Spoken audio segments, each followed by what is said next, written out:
Solo queue sucks and your teammates are bad. So, if you want to know who to play to put your teammates in your backpack and carry like David Goggins with the boats and the logs, then you're in the right place. I'm NotoriousDuB, currently Celestial 1 and rank 14 on Hela, and I've deemed Season 3 the season of the solo carry, with a running series for the entire season all about learning to solo carry. So, subscribe if you want more of that, simply drop a W in the comments and let's roll. Coming in hot at the number 8 best hero to solo carry with, starting off strong, has to be Mantis. Before you click away and call me an idiot, let me explain. Mantis is the best support in the game, and I'm tired of pretending like she's not.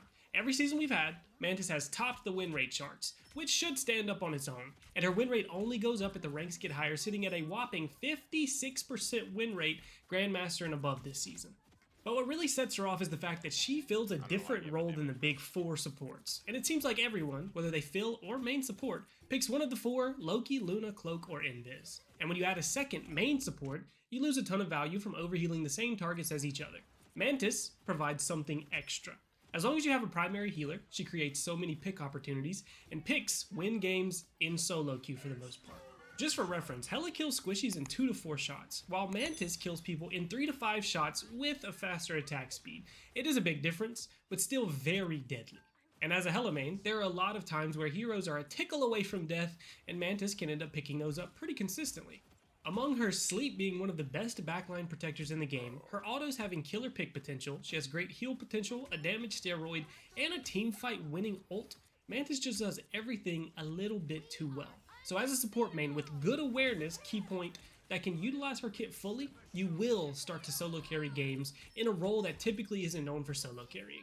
Coming in at number 7, we got the big thingy. Emma Frost would have probably been in this spot before her 9th nerf in a row or something, but Thing's new ability to destroy flyers kind of took him from a decent tank carry to a kit that is kind of game winning alone if you know how to combo it.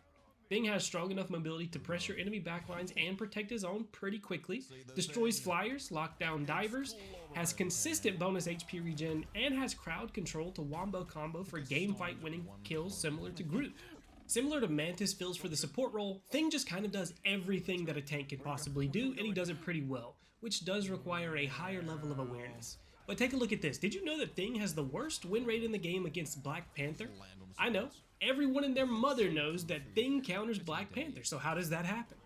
Well, that comes down to awareness. Everyone seems to play him wrong. We all know that he counters divers, so he's locked in the time of need and never actually played properly to counter those divers. Thing is a tank that controls the game pace, which requires a lot of awareness. If you're not good at reading the game state and tracking divers and flyers, then Thing's probably not for you. You're not going to be doing enough. Before you commit to a fight, you should take note of how many enemies you see.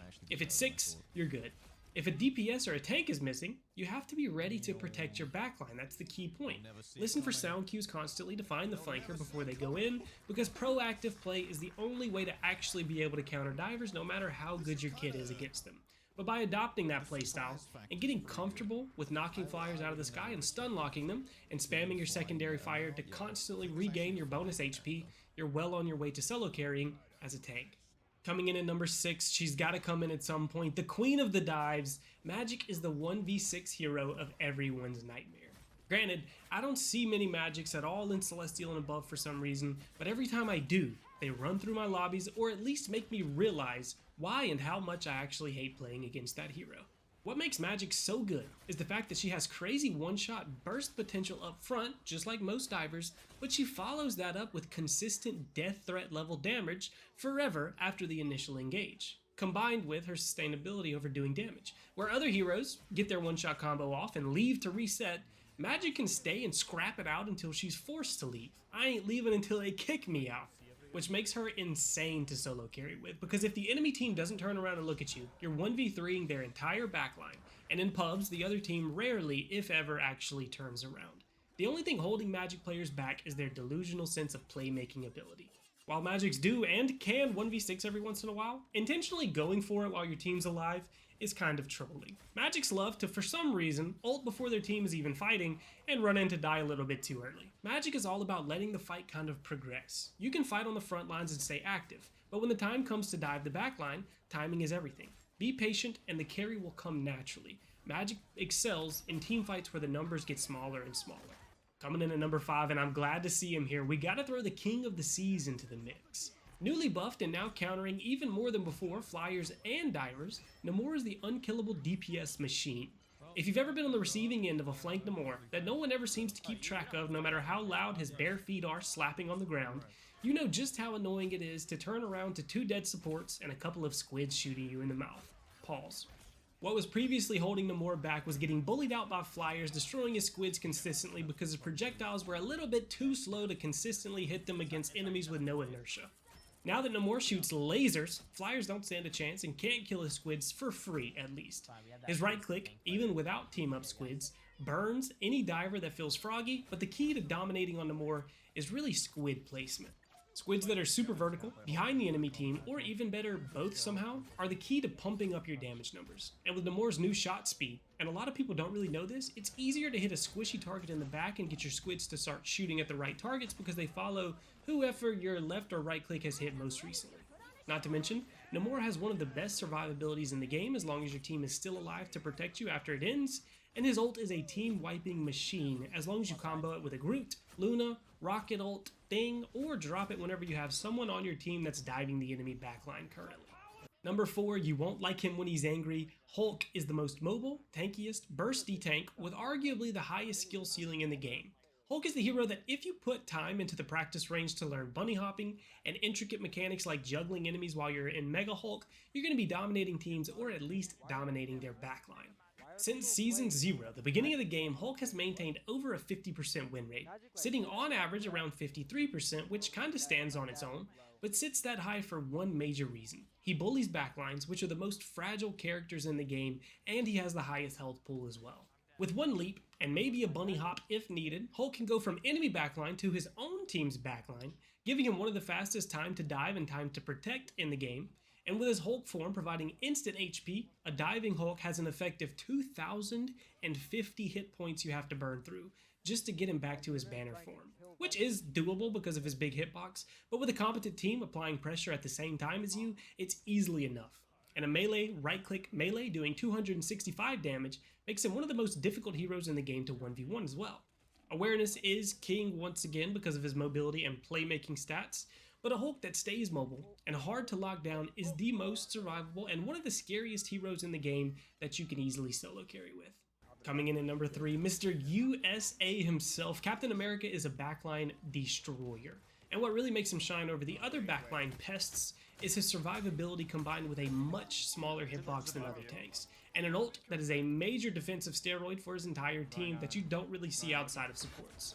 Since his Season 1.5 buff, Cap has held over a 52% win rate, with the kicker being that Cap has a winning win rate against every character in the game besides Magik, Storm, and Penny Parker, meaning he's the most versatile tank that fits well into and against almost every single team comp, the very safe pick. If you want someone you can one trick and never have to think about counter picks again, Cap is easily the go-to, but learning melee cancels with his shield throw and how to position your path when you're ulting to not just leave your team in the dust is going to skyrocket your win rate as well. The main problem is that it takes a while for him to kill a backliner, but melee cancels kind of solve that problem for you, and his insane survivability and movement speed gives him one of the highest diver uptimes in the game, allowing your team that either has divers or front-loaded sustained damage duelists like Punisher to snag a lot of random picks while everyone's a little bit too distracted to heal the right targets. The second best hero to solo carry with, I hate to say it and you hate to hear it, Black Panther is the menace of the season. Boasting a disgusting 44% ban rate, he's one of the most hated heroes to play against in the entire game besides maybe a good Wolverine with a Magneto on his team. He's got crazy high AoE burst damage with insane mobility and escape potential, giving lightning fast and almost infinite tries at one-shotting the entire backline at the same time. There's not much that screams solo carry more than that. The only thing that puts Black Panther at number 2 instead of number 1 is the hidden aura debuff that locking him in creates. As soon as Panther shows his face the first time, he is public enemy number 1, and everyone in the other team's sole mission is to track you and shut you down, because without that emphasis, you're just gonna solo carry. The mechanics are slightly difficult, but whenever you combo it a couple of times it gets much easier to pick up, but the skill gap really comes into finding the right creases to slip into. A Panther that can get into position and doesn't get tracked before his team actually starts fighting and applying pressure is a Panther that's going to maintain a 60% win rate well above what you are currently ranked at. If you don't have an eye for moving around the map like water, and finding the right spots to slip into, you're going to struggle finding anything besides random kills on oblivious enemies leaving their spawn with their head down. And coming in at number 1, there's a reason I delayed this video because I wanted to see just how well Phoenix performed on release. And I gotta say, she is not dethroning the goth queen Hela. Phoenix will probably get a buff, and people will learn how to play her better, and eventually she will probably take this spot because of her utility destruction, pick potential, and self-sustain. But the playmaking ability of Hela currently takes the cake for sure. 2-tapping anyone under 325 HP means the game is always winnable. With 49% accuracy and 6% headshot rating being a top 500 Hela performance, it doesn't take an insane performance to show out. But when the shots are flowing, enemies are falling, and you'll have the fastest match wins of your life whenever you're dialed in. Now she does come with a very high skill floor that is not consistent with the rest of the roster. If you can't aim, it's going to feel like you're trolling a lot of times. But if you can commit to 250 flyer headshots as a warm-up in the practice range before you play every day, get comfortable with headshotting after you get your stun off, and start aiming instinctively at enemies' throat instead of their body, I personally will guarantee you will climb 3 ranks, 1 full division, within a month of doing that. I carry a 60% win rate up to Celestial 1 easily with not nearly enough playtime to sit that high. Hela is the main character where good habits and intentional improvement perform far better than just mindlessly putting hours in the game. And as always, if you made it this far, you're a real one. Comment W down below to support me, subscribe for more Season of the Solo Carry, follow me on Twitch, and simply drop a like. Thank you for being here, and I'll see you very soon. Peace!